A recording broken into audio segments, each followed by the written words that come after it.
कानपुर गोलीकांड का वांटेड आरोपी गैंगस्टर विकास दुबे आखिरकार यूपी पुलिस को चकमा देकर मध्य प्रदेश जा पहुंचा, जहां उज्जैन के महाकाल मंदिर परिसर से उसे गिरफ्तार किया गया है।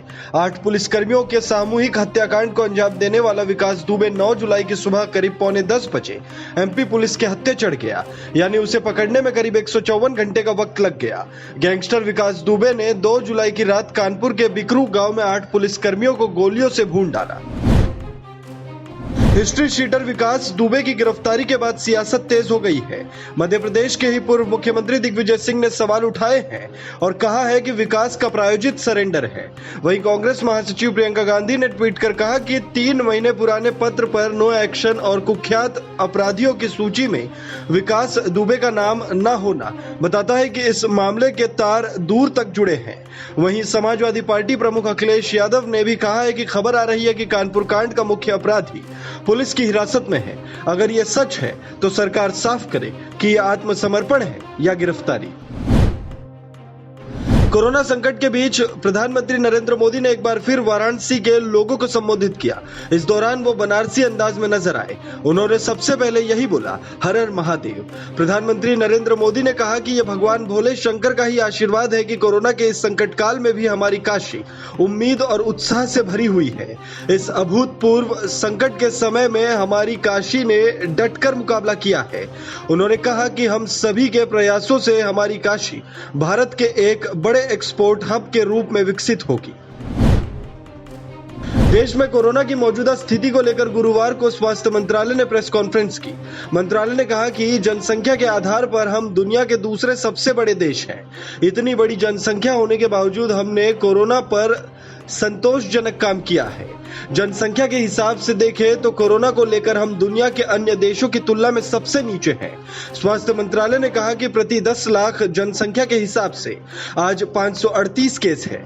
जनसंख्या को ध्यान में रखते हुए कई देशों में तो केस भारत से 16-17 गुना ज्यादा है। मृत्यु दर भी भारत में कम है। मंत्रालय ने कहा कि देश में प्रति 10 लाख जनसंख्या पर 15 मौतें हैं। बिहार में सीएम आवास के कर्मचारियों के कोरोना पॉजिटिव पाए जाने के बाद अब डिप्टी सीएम ऑफिस के स्टाफ भी कोरोना संक्रमित पाए गए हैं। डिप्टी सीएम सुशील मोदी के प्राइवेट सेक्रेटरी के साथ साथ उनके कार्यालय के 3 अन्य स्टाफ कोरोना पॉजिटिव पाए गए हैं। पिछले दिनों संक्रमण की आशंका को देखते हुए उप मुख्यमंत्री सुशील मोदी समेत उनके कार्यालय के 23 लोगों का सैंपल लिया गया था, जिसमें से 4 की रिपोर्ट पॉजिटिव आई है। इन लोगों के कोरोना पॉजिटिव पाए जाने के बाद सभी संबंधित ऑफिस बंद कर दिए गए हैं। साथ ही सैनिटाइजेशन की प्रक्रिया भी शुरू कर दी गई है। बिहार में अब तक करीब 14,000 लोग कोरोना मरीज हैं। रक्षा मंत्री राजनाथ सिंह ने 6 प्रमुख पुलों को राष्ट्र को समर्पित किया है। ये पुल स्मारक महत्व के हैं और सीमा सड़क संगठन के जरिए रिकॉर्ड समय में पूरे किए गए थे। 6 पुलों का उद्घाटन राजनाथ सिंह ने वीडियो कॉन्फ्रेंसिंग के माध्यम से किया। इसको लेकर राजनाथ सिंह ने ट्वीट करते हुए बताया कि वीडियो कॉन्फ्रेंसिंग के माध्यम से जम्मू कश्मीर में BRO के जरिए निर्मित 6 पुलों को राष्ट्र को समर्पित किया। ये पुल स्मारक रूप से महत्वपूर्ण क्षेत्रों में सशस्त्र बलों को आवाजाही की सुविधा प्रदान करेंगे और सुदूर सीमावर्ती क्षेत्रों के समग्र आर्थिक विकास में भी योगदान देंगे। यस बैंक लोन घोटाले के मामले में प्रवर्तन निदेशालय ने बैंक के पूर्व प्रमुख राणा कपूर और DHFL के प्रमोटर्स कपिल वाधावन और धीरज वाधावन की 2,400 करोड़ रुपए की प्रॉपर्टी अटैच की है। इसमें राणा कपूर की 1,000 करोड़ रुपए और वाधावन बंधुओं की 1,400 करोड़ रुपए की प्रॉपर्टी शामिल है। राणा कपूर के दिल्ली के पॉश इलाके अमृता शेरगिल मार्ग पर स्थित बंगले को भी कुर्क किया गया है। इसके अलावा मुंबई के परेड रोड और लंदन एवं न्यूयॉर्क में स्थित कई प्रॉपर्टी को भी प्रवर्तन निदेशालय ने अटैच किया है। वाधावन बंधुओं की अटैच प्रॉपर्टी में 12 अपार्टमेंट, पुणे में जमीन, लंदन, ऑस्ट्रेलिया और न्यूयॉर्क में प्रॉपर्टी शामिल है। जम्मू कश्मीर के बांदीपोरा में बुधवार को बीजेपी के स्थानीय नेता वसीम बारी की हत्या कर दी गई। आतंकवादियों ने वसीम के अलावा उनके भाई और पिता को भी मार दिया। घाटी में एक बार फिर राजनीतिक हत्या के मामले के सामने आने के बाद बवाल हुआ है। इस बीच प्रधानमंत्री नरेंद्र मोदी, केंद्रीय गृह मंत्री अमित शाह ने राज्य बीजेपी के प्रमुख रविंद्र रैना से बात की है।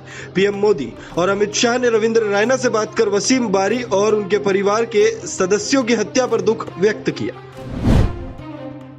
बॉलीवुड के सीनियर एक्टर और कॉमेडियन जगदीप का बुधवार 8 जुलाई को निधन हो गया। बढ़ती उम्र की दिक्कतों के चलते जगदीप ने अपने मुंबई वाले घर में अंतिम सांस ली। वे 81 साल के थे। जगदीप के जाने से बॉलीवुड में शोक की लहर दौड़ गई है। ऐसे में अब एक्टर धर्मेंद्र ने जगदीप के निधन पर दुख जताया है। धर्मेंद्र ने ट्वीट करते हुए लिखा कि तुम भी चले गए, सदमे के बाद सदमा, जन्नत नसीब हो तुम्हें। बीते कारोबारी दिन भारतीय शेयर बाजार में सुस्ती देखने को मिली थी। हालांकि गुरुवार को बाजार की यह सुस्ती दूर हो गई और सेंसेक्स निफ्टी में रिकवरी दर्ज की गई। कारोबार के अंत में सेंसेक्स 408 अंक की बढ़त के साथ 36,738 अंक के स्तर पर बंद हुआ। वहीं निफ्टी की बात करें तो करीब 108 अंक के उछाल के साथ 10,813 अंक पर ठहरा।